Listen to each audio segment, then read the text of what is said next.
Hello, fam, it's me, Sasha Denbright, and welcome to another episode of You Call That Targeting? My gosh!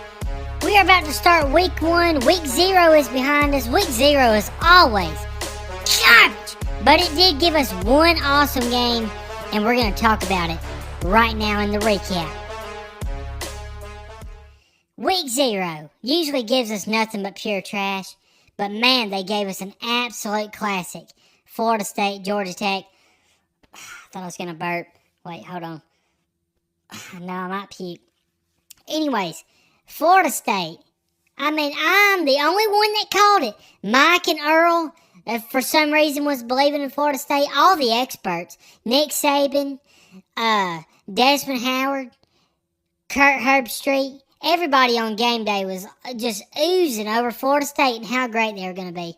I knew as soon as I saw DJ Uiagalelei was their starting quarterback, I knew they were nothing but garbage. And I'm so glad that Georgia Tech went in there and just showed them up. I heard somebody say, it might have been even Nick Saban, said that Florida State had the best front four in defense of all college football. Their front four on the defensive line was better than anybody else. And Georgia Tech pushed them around like little schoolgirls. My gosh. Georgia Tech, thank you so much for giving me pure joy watching that kick go through the uprights and Florida State dropping their first game. Speaking of dropping, they're nothing but turds. My gosh. So, I'm the only one that got that pick right. And how we're going to do it on the podcast, we're going to make our picks. And so this is how the points are going to go. If you pick a college football game correct, you get 1 point. If you pick the NFL game of the week correct, you get 2 points. And if you pick the correct winner of the NASCAR race, you get 3 points. And the reason why is because it's harder to pick the winner of a NASCAR race because there's 36 guys out there trying to all fight for one spot. So that's why you get 3 points. But that is where we stand. And I'm up 1-0 on everybody else because they're garbage. And I know at the end of this season, I will stand on top of everybody else because they're trash. They're not Sasha Denbright. They're garbage. All right? So that's how the point situation is going to work out. So let's talk about the next thing I want to discuss. And we did this a few years back on the podcast, but I have to say I'm ashamed of myself because I did not finish out that season, I guess because I'm garbage. And I've had things come up. I'm going to really try to devote myself to get this, to actually do the podcast through a complete season. Even if I hate it, I'm going to do it for you guys. But hopefully I won't hate it. Maybe we'll have a good time. But I am going to do what I did a few years ago and donate money to the Children's Hospital in Iowa. And I'm going to donate $5 absolute dollars for every time the Iowa Hawkeyes win a game. Hopefully they win enough that, we can actually raise a decent amount of money because they might suck nipples. I don't know. I saw where Vegas had them predicted to win 4 games. Hopefully they do better than that. If they don't, maybe we'll find something else to give them some money. Anyways, let's give away some awards. Alright, man, I'm so glad I get to do this. I didn't get to do it last week, but we don't have a lot of options because the award, there was really, like I said, one game that was worth watching. But we're going to start out with my team of the week. And of course, it's the Georgia Tech Yellow Jackets. My gosh, what an amazing effort from this team. The offensive line was just awesome. The running game was great. The quarterback's numbers weren't super impressive. But man, he had some clutch moments, some big third down plays that he made plays. He definitely did enough with his legs also that, man, Georgia Tech just looked good. I honestly think Georgia Tech is going to win a lot of football games this year based off of that game. They look great. But yeah, they are my first Sasha Denbright team of the week for this season. So congratulations, Yellow Jackets. My applause. Now it's time to talk trash teams. And sadly, we only got 2 trash teams to talk about. And I can't wait till after week 1 when we can talk more trash. because it's one of my favorite things to do is talk absolute trash. But my first trash team, New Mexico. My gosh, what a bunch of losers. I mean, they lose to Montana State. But that ain't the worst part. The worst part is they were 13.5-point underdogs to an FCS school. My gosh, how trash is New Mexico. You don't even deserve to be in the FBS. Get out, New Mexico Lobos. My gosh. But then they're up 31-14, actually playing like they should. And then they give up 21 points in the fourth quarter to lose to Montana State. What a bunch of garbage. So they're my first trash team of the season. But now, it's time for my absolute trash team.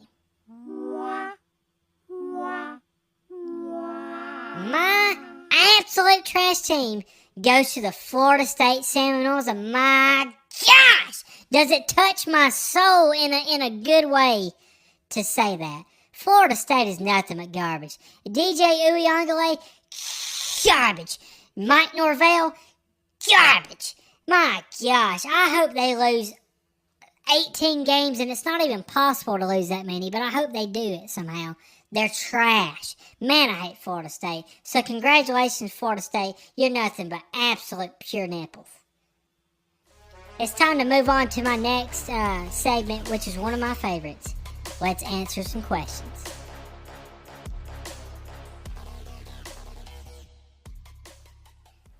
First question is from Mark May is my hero. He says, watching racing is like watching paint dry. There's no skill to it. You just press down a gas pedal and steer for 5 hours. Honestly, the women break dancers in the Olympics deserve more money than NASCAR drivers. What do you think would be a good way to get more people involved watching it as a sport and enjoying it? Well, it sounds to me like you don't enjoy it, but I don't think you quite comprehend the skill it does take. It's funny you said that. I actually was listening to another NASCAR podcast today, and there's a guy named Shane Van Gisbergen, and I know it's a weird name, but he's from New Zealand, and he joined NASCAR like last year, and he comes from doing like road course racing over in Australia and New Zealand, which takes a lot of skill. So he comes over here and tries to race normal, like, oval type tracks, and guess what? He can't really do it. He was talking about how the difference in skill of racing road courses, he said it's basically just running the same line and hitting your marks every single lap, and that's how you perform well. But in NASCAR, it's hard to go around on an oval because the track's always changing, your car's always changing, the temperature of the track changes, all this stuff that goes on. It does take massive skill to be a NASCAR driver. And anybody that thinks it's easy could not go out there and do it. I mean, we've seen people come from all different types of racing disciplines, and they can't do it. So NASCAR does take extreme skill. And I think the way that you get into NASCAR is like I did. When I got into NASCAR, I didn't just watch the race on Sunday and that's it. I watch some podcast shows during the week. I keep up with all the news that's going on. I really listen to what the drivers have to say in interviews and getting to know them. And I think it's just kind of like anything. It's kind of like if you watch baseball. Baseball's not fun unless you really know the team. And that's how NASCAR is to me. You get to know the drivers and get to know, their personalities and the way they like to race. And it's pretty awesome. And I get some races are long, but I think once you know the storylines and know the strategy that goes into races, it definitely makes it more entertaining. I mean, people find WWE entertaining, and I have in the past. You just gotta know it. I don't know. It's hard to explain, but it's one of those things you just gotta get into, and it's not for everybody. So, but you're pretty much garbage if you think it's trash. But thank you for the question. And plus, Mark May, by the way, should not be your hero. He is nothing but pure garbage. Next question is going to be from Why Is There Hair in My Underwear? He says chances, or I say he, who knows what it is. He says chances, I said it again, chances of blowing a hamstring during the Clemson football entrance. So if you don't know, Clemson likes to run down the hill and onto the field. They touch Howard's Rock or whatever that garbage is called, and then they run down the hill. Well, 5 years ago, I was in great shape. I was in as good a shape as I was when I played high school ball back in the day when I was running. I ran a 40-yard dash under 4 seconds, fastest ever recorded. And but man, since I'm an old dad now and I got bad knees, I would say my chances of blowing a hamstring is probably roughly 35%. But my chances of tripping and falling or hurting something else on my body is probably 95%. So, needless to say, if Clemson invited me to run down the hill on their entrance, I'm probably going to be at the back because I don't want to get trampled by the gigantic football players. Yeah, I'm probably going to just take my time and do a nice little jog, a little brisk jog. But, yeah, chances of hurting myself now that I'm an old fat dad, pretty high. Next question is from my in-laws, Pop Hills. On a scale of 1 to 10 nut sacks, 10 being the worst, how would you rank DJU's performance? Oh my gosh. It wasn't the worst quarterback performance I've seen because, he didn't throw 10 picks or anything crazy or fumble the football. He was just pretty much garbage and didn't move the ball. I'm going to give him 8 nut sacks out of 10. And I think we're going to have other performances this year from DJ Uyunglele. That's probably going to be a 10 nut sack worthy performance.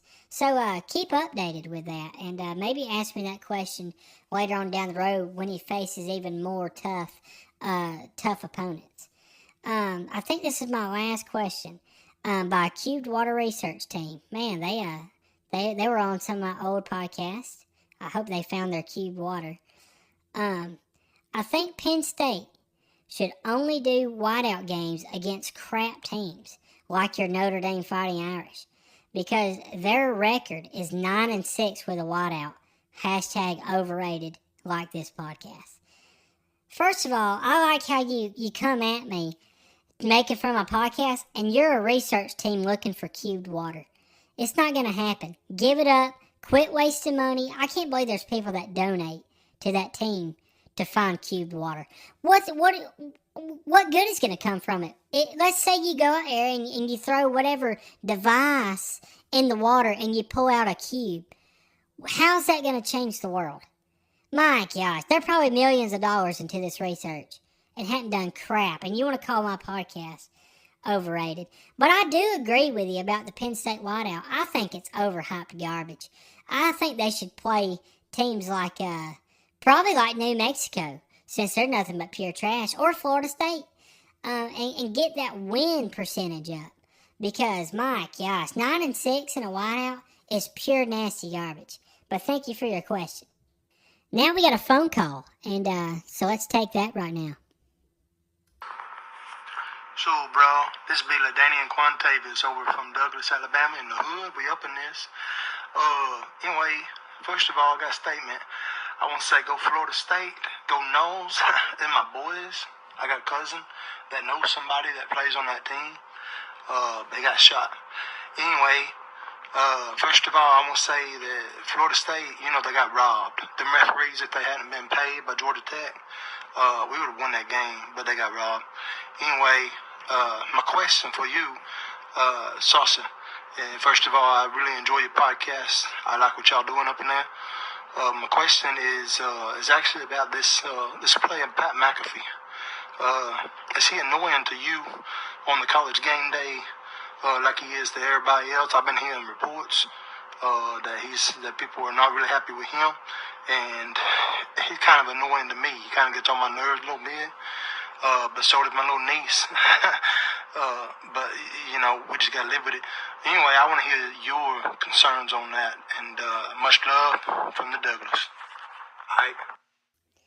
Appreciate your call. So, I don't know how I feel about Pat McAfee, to be honest.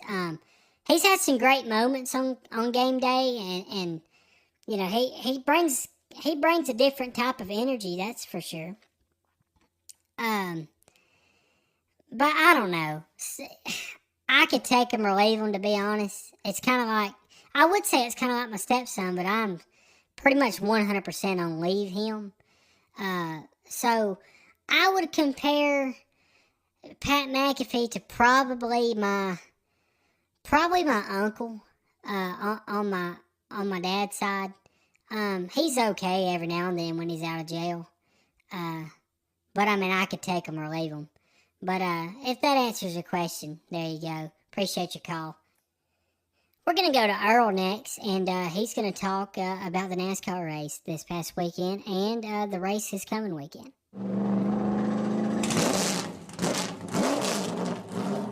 Appreciate it, Sasha.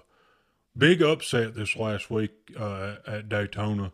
Harrison Burton comes out of nowhere and gets his first NASCAR Cup Series win. My goodness, he's been in this car for 3 years and finally gets a win. It shakes up the playoffs tremendously because now Ross Chastain he's 21 points under the cut line now to make the playoffs. And just like my pick last week, Chris Buescher had a pretty good day at Daytona, and he's 21 points above that cut line. But under Ross Chastain is Bubba Wallace.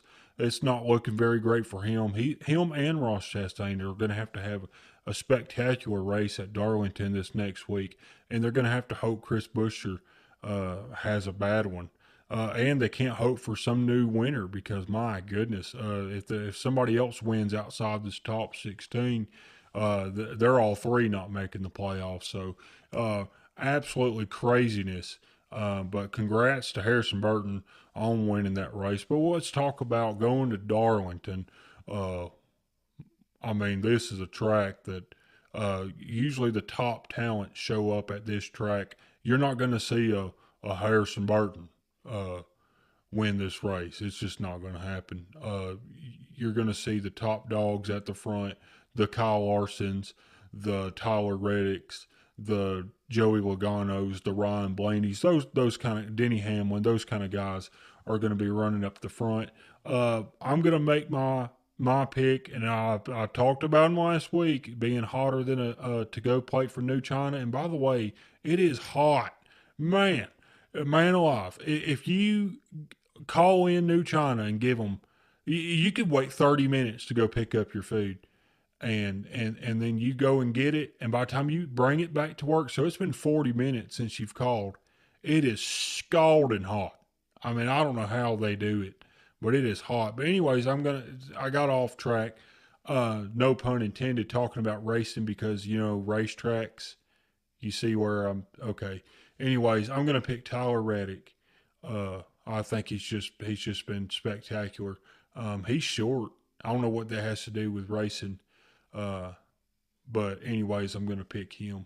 What about you, Sasha? Well, you mentioned him when you were talking about the top guys running there. I'm going to go with Kyle Larson, arguably the best talent in NASCAR. He just always seems, though, to either win or he takes it a step too far and ends up wrecking or something like that. He's usually one that's almost too aggressive, but most of the time it works out for him. He's really good at Darlington. He's really good at this track. So give me Kyle Larson in the number 5 car. What about you, Mike? Why are you yelling? Anyways, my pick is going to be, again, I'm going with Kyle Busch. He finished second. Nobody mentioned that. I picked Kyle Busch to win. He hasn't won all year. He finishes second. He was leading in the last turn when he got passed by Harrison Burton. He wants it bad. I'm telling you, he needs this win for the playoffs. I don't know how he's really performed at Darlington lately. But I think he can find the speed. I think their team has found good speed. Give me Kyle Busch to pull the upset in the regular season finale, and he earns that playoff spot. What a garbage pick. Kyle Busch ain't going to sniff a win. My gosh. Anyways, we do not have an NFL pick this week because our game that we're going to pick is actually on September 5th, and we're planning on recording at least one more podcast, either on the 3rd or the 4th.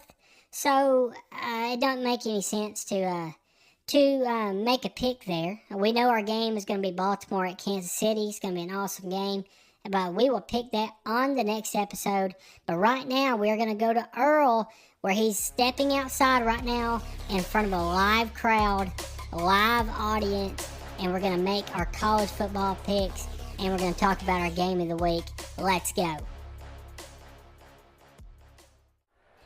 Earl, how's the scene in College Station where our game of the week, my Notre Dame Fighting Irish going up against the Texas A&M Aggies? How's the vibe there? It's pretty wild, Sasha. I mean, not as much alcohol is being consumed as there were in Dublin, Ireland last week. Speaking of that, I do apologize, Sasha. I know I missed my flight back home because I got plastered, to tell you the truth. Woke up in some bushes outside of a doctor's office, and luckily a nice local man helped me remember who I was and got me to the airport. Sadly, I missed my flight, and I know you had to wire some money to me to get me on that next flight. I do appreciate it, and I do apologize. But the vibe here, I mean, they are having a great time. As you can hear them in the background, they're having a fantastic time, and they're ready for your Notre Dame Fighting Irish to come in here and get a butt whooping. Is what they're ready for. Well, I hope they're ready to be disappointed. But let's get to picking these games, starting out with Miami at Florida. I'm going to go first. I think Florida's garbage. They've been garbage for a long time. They're going to have a trash season. I think they're going to win maybe 5 games. But I think they're going to win the first game. They seem to play good in that first game. It's at the Swamp. It's against their rival Miami. I think Florida finds a way to get it done. What about you, Mike? Well, I'm going to do what I'm best at, and I'm going to disagree with you. I'm going with Miami. I do agree with the fact that you said Florida's going to have a garbage season. I think they win 4 games. I think they got the toughest schedule in college football. That back half of the schedule, they better win all the games they can at the front of this schedule, because the back half is just terrible for them. But I'm going with Miami to get the job done in the Swamp. I think I'm going to go with Sasha on this one, and I think Florida plays so good at the Swamp, and I think they got an experienced quarterback and Graham Mertz, and I think they'll make enough plays to beat Miami. All right, next game, Clemson versus Georgia. This is a neutral site, which is in Atlanta, so it's kind of a home game for Georgia. I think you're dumb as an absolute box of rocks. I think you're as dumb as Brent Sewell if you pick anybody other than Georgia in this game. My gosh, I don't care if Clemson brought back Sean Watson or Trevor Lawrence. They could bring back whoever. They're not beating Georgia. What about you, Mike? I mean, I would take it a step further and say you're as dumb as Adam Sewell, or your stepson, if you pick Clemson. Georgia's got this one all the way. Yeah, I think you're as dumb as a picture frame turned sideways if you pick Clemson. Clemson just been falling off their rocker for the last 3 years, so hook 'em dogs. Next game is LSU versus USC. I think this is in Las Vegas. What a weird place to have this game. But man, I gotta go with LSU. My gosh, USC's nothing but pure garbage.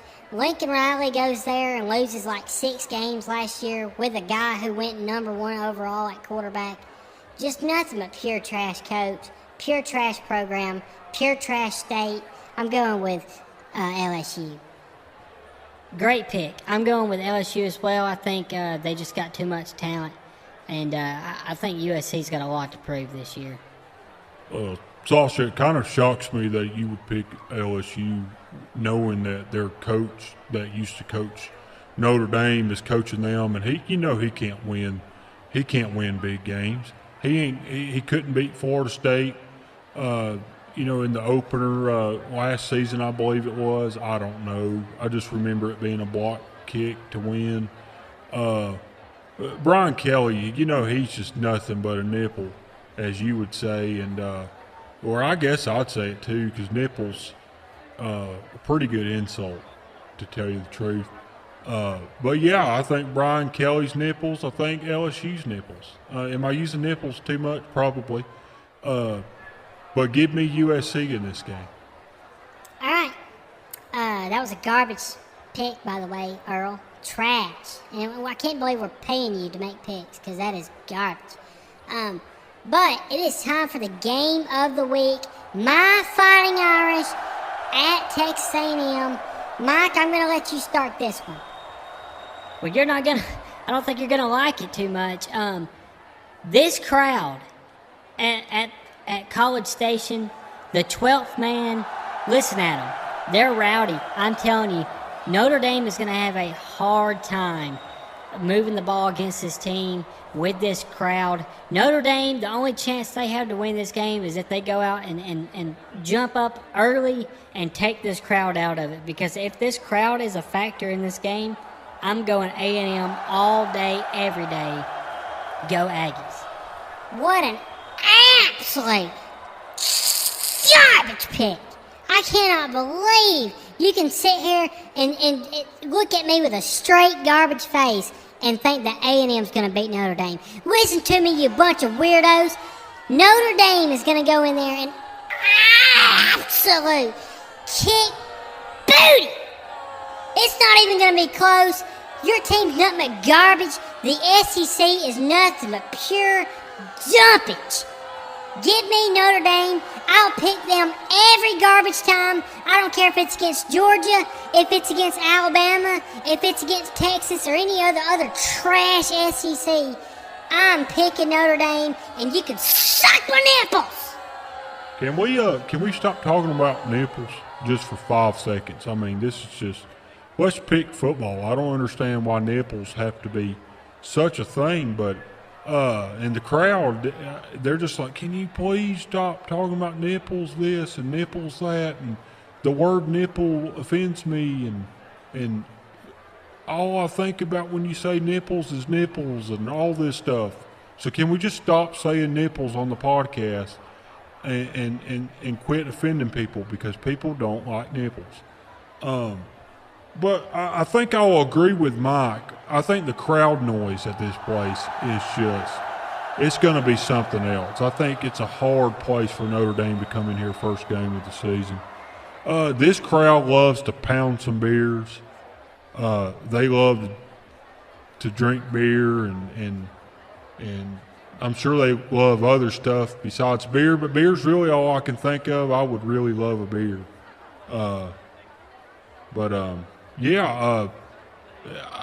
I think it's going to be tough for Notre Dame to do anything. But I think what's going to be even more tough is these fans having to wake up on Sunday morning knowing that their team lost, because Notre Dame is going to come into Texas A&M and get that win. Yeah, come on, booby. I love it. Man, I love making picks on location now. I used to have like my wife and kids I had to worry about, but I'm happily divorced, baby. Yeah, only get the kids once a month. Yeah, come on, baby. Bring those booze. All right, Earl, settle down. But hey, thank you guys for listening. We'll see you guys next week. Appreciate it.